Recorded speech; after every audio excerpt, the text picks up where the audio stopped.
some things that I put down very quickly for us to understand or understand around what this DNA situation is and what this whole concentration on genetics and, you know, what's going on with the genetics of disease. And we found a gene for cancer and the gene for leukemia and the gene for that. You can go down to Woolworths and find genes. There's genes in everything biological. But he needs to do that.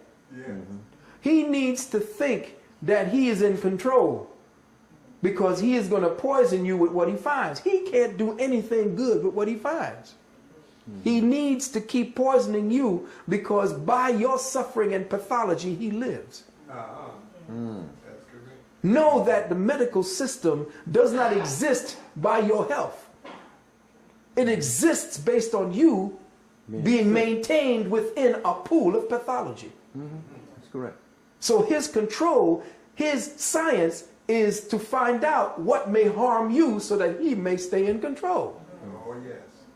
There is no different, there is no upliftment in his science, because he has completely extricated the principle of the deity of God within all of his science. You cannot find deity in any of his sciences.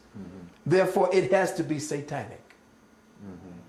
So the study of genetics, the study of medicine, the study of all of the biologies that he has is a satanic study, because he does not believe that a divine intelligence operates all things.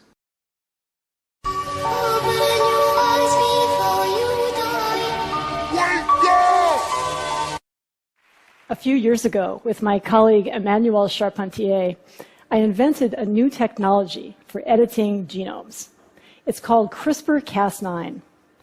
The CRISPR technology allows scientists to make changes to the DNA in cells that could allow us to cure genetic disease.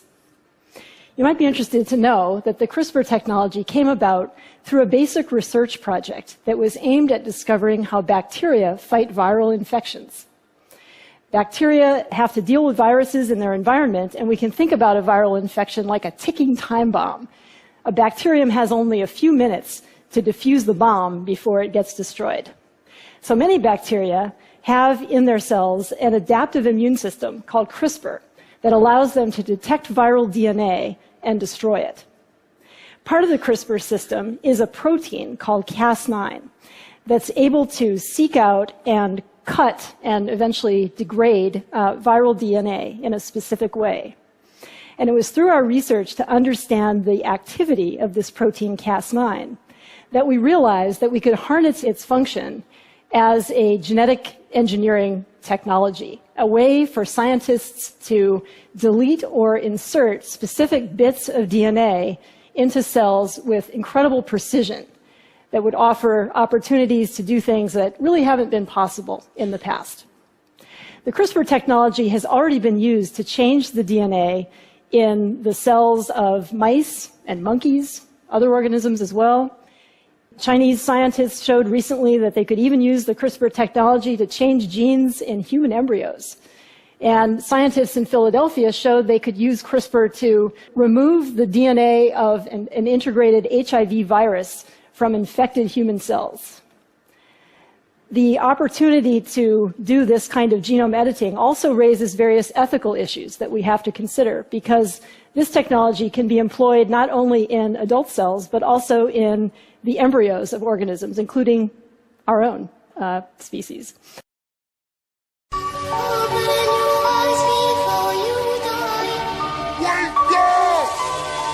I can decipher what they have gathered together by their observations, and then based on my expertise of studying the unseen realm and all the laws that govern the unseen realm, I can speak to you about how I have, through what I know, interpreted the data.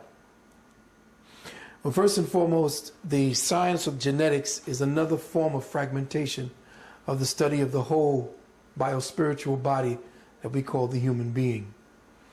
More and more, as we advance in the study of man, humanity, we begin to fraction and fragment the physical temple into ever more microscopic venues.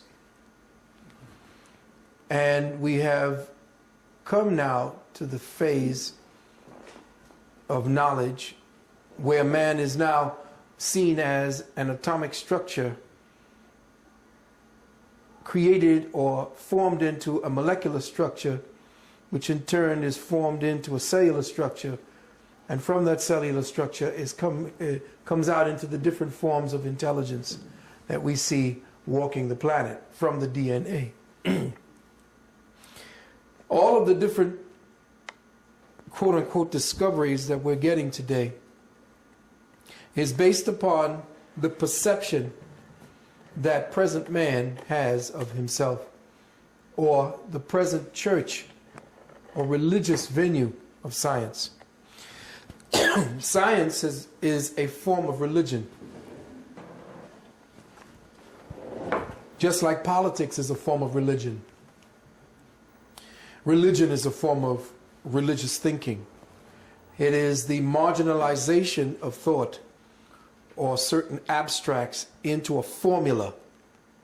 And then that formula is meshed over, and you take a piece, I'll take a piece, and everybody has a little piece, and they'll see what they can extract or mold out of that little piece. Genetics is simply one of the branches of the mold that we're studying. And it's interesting that the more we find out genetically about ourselves, the more we get to that little black box, which no one seems to want to speak about except us, and that is melanin. We speak about DNA because DNA is almost neutral in its context. Everything that has a biological basis has DNA.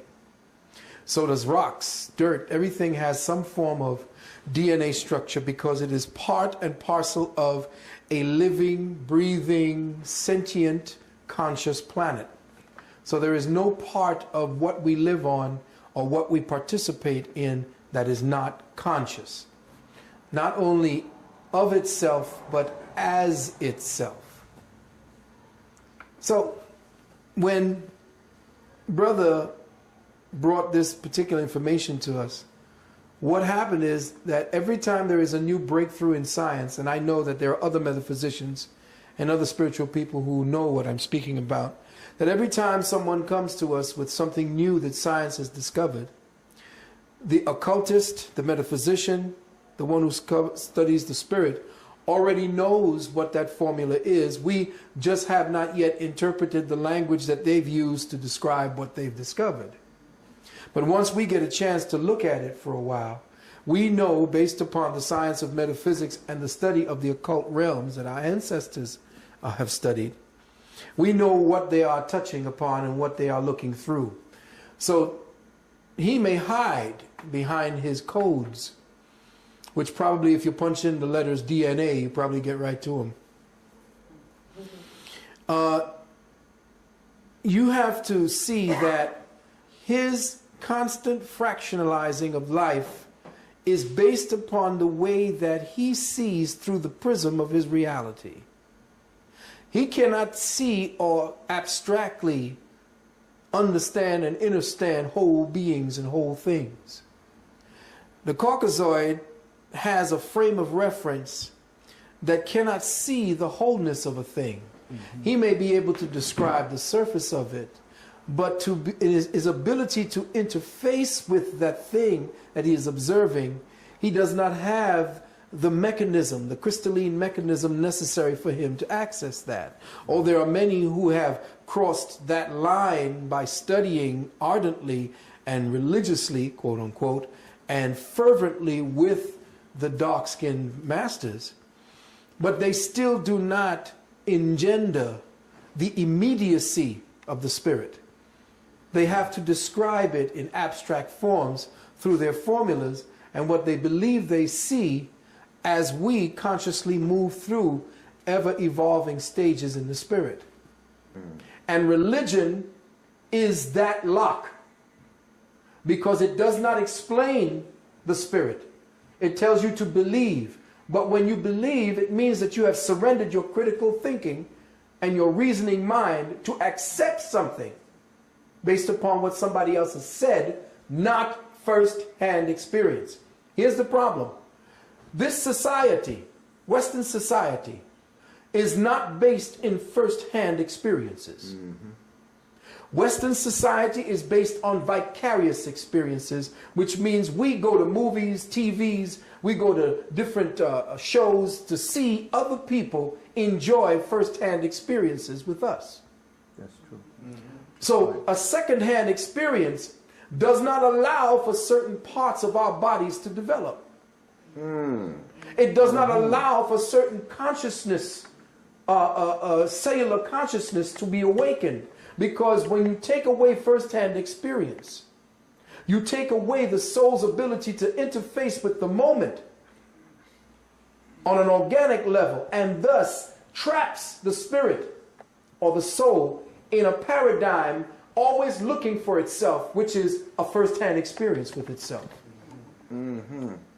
So now you have a creature who is living completely by vicarious experiences. Okay, go to church, come to the preacher will strike up the band's music tells you sing these songs trigger a vicarious experience in you. You now, based on the programming, are told that Jesus is doing that to you, but you're doing it to yourself. Correct. And you've accepted the programming that somebody is doing this for you. I'm feeling Jesus because why? The preacher says that that feeling that you're feeling while you're in this place is Jesus. That's correct. But you don't understand that he is using your own spirituality, your own inheritance of the Spirit. That's correct. And spending your inheritance by keeping you high on ignorance. Okay. So understand now that what I'm trying to say is that at this present time, the present amino acid structure that science is studying is simply based upon a vehicle that is stuck in its own ignorance. As soon as you awaken this vehicle, this entity creature, all of these codes will change. In the twinkling of an eye, didn't the Bible say? That's correct. But you can't do that if you keep the eyes blind and the twinkle out of them. That's right. Yes. See? And the knowledge of oneself puts the twinkle back into one's eyes. But understand this. Now, the amino leucine looks like this. UUA. These are the way that they are set up in sequence. UUA, UUG, and these are the way the proteins are set up. The protein aminos are set up.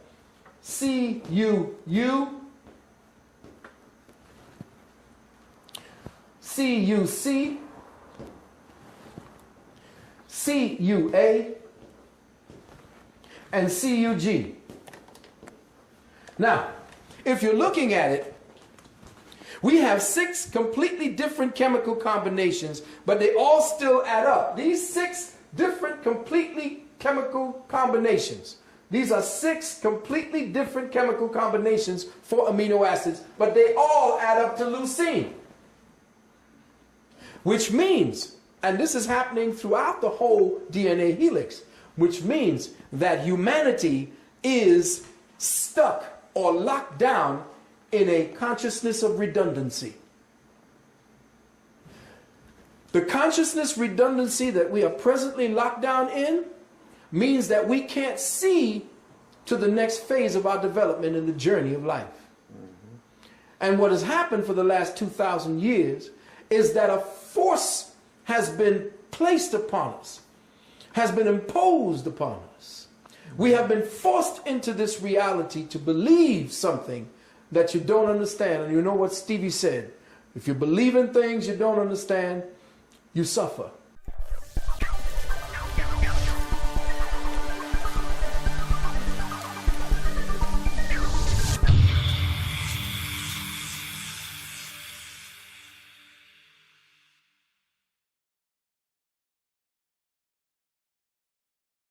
This could be the next big thing. We're talking about having virtual reality rooms in your living room, universities using virtual reality to teach, architects, astronauts, soldiers, contractors, all of them using virtual reality goggles in their line of work. I can separate my physical location from where I am present, and that's going to be powerful. One of the other presenters, I believe, said you can't escape your own perspective, which I think is a great statement. And virtual reality can't completely change that. But I wanted to show you at least one way in which you can. This is one of the most interesting experiments I've seen. Man and a woman sit in the same room back to back, but they have cameras mounted on the VR. So the man is seeing the woman's perspective, the woman is seeing the man's perspective.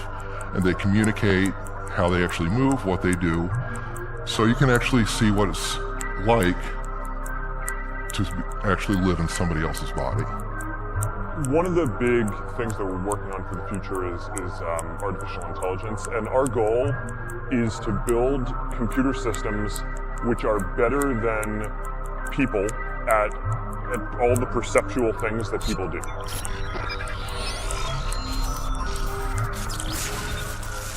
I know as black people, we tend to think of virtual reality as another form of entertainment. So for once, don't even look at it like that this time. This right here is beyond entertainment. And of course, I'm going to explain why, but we got to quit thinking of things from a consumer's perspective. This right here going to change the game on a lot of fronts.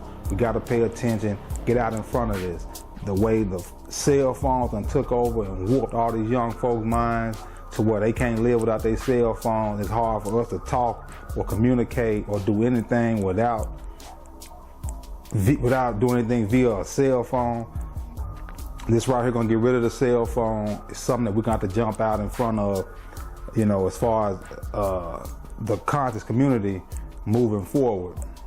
We gotta understand, when things like this come about, there's a lot at stake here, and it's not as simple as, oh, it's just a toy or it's just a device. That's just how we may tend to think things are. But there's a lot of PhDs and people of, this is strategically placed. This isn't just some random thing, oh, okay, let's put this out, people like it, you know, it sells, let's make money. No, there are PhDs involved in this, people who study behavior, understand what's gonna happen.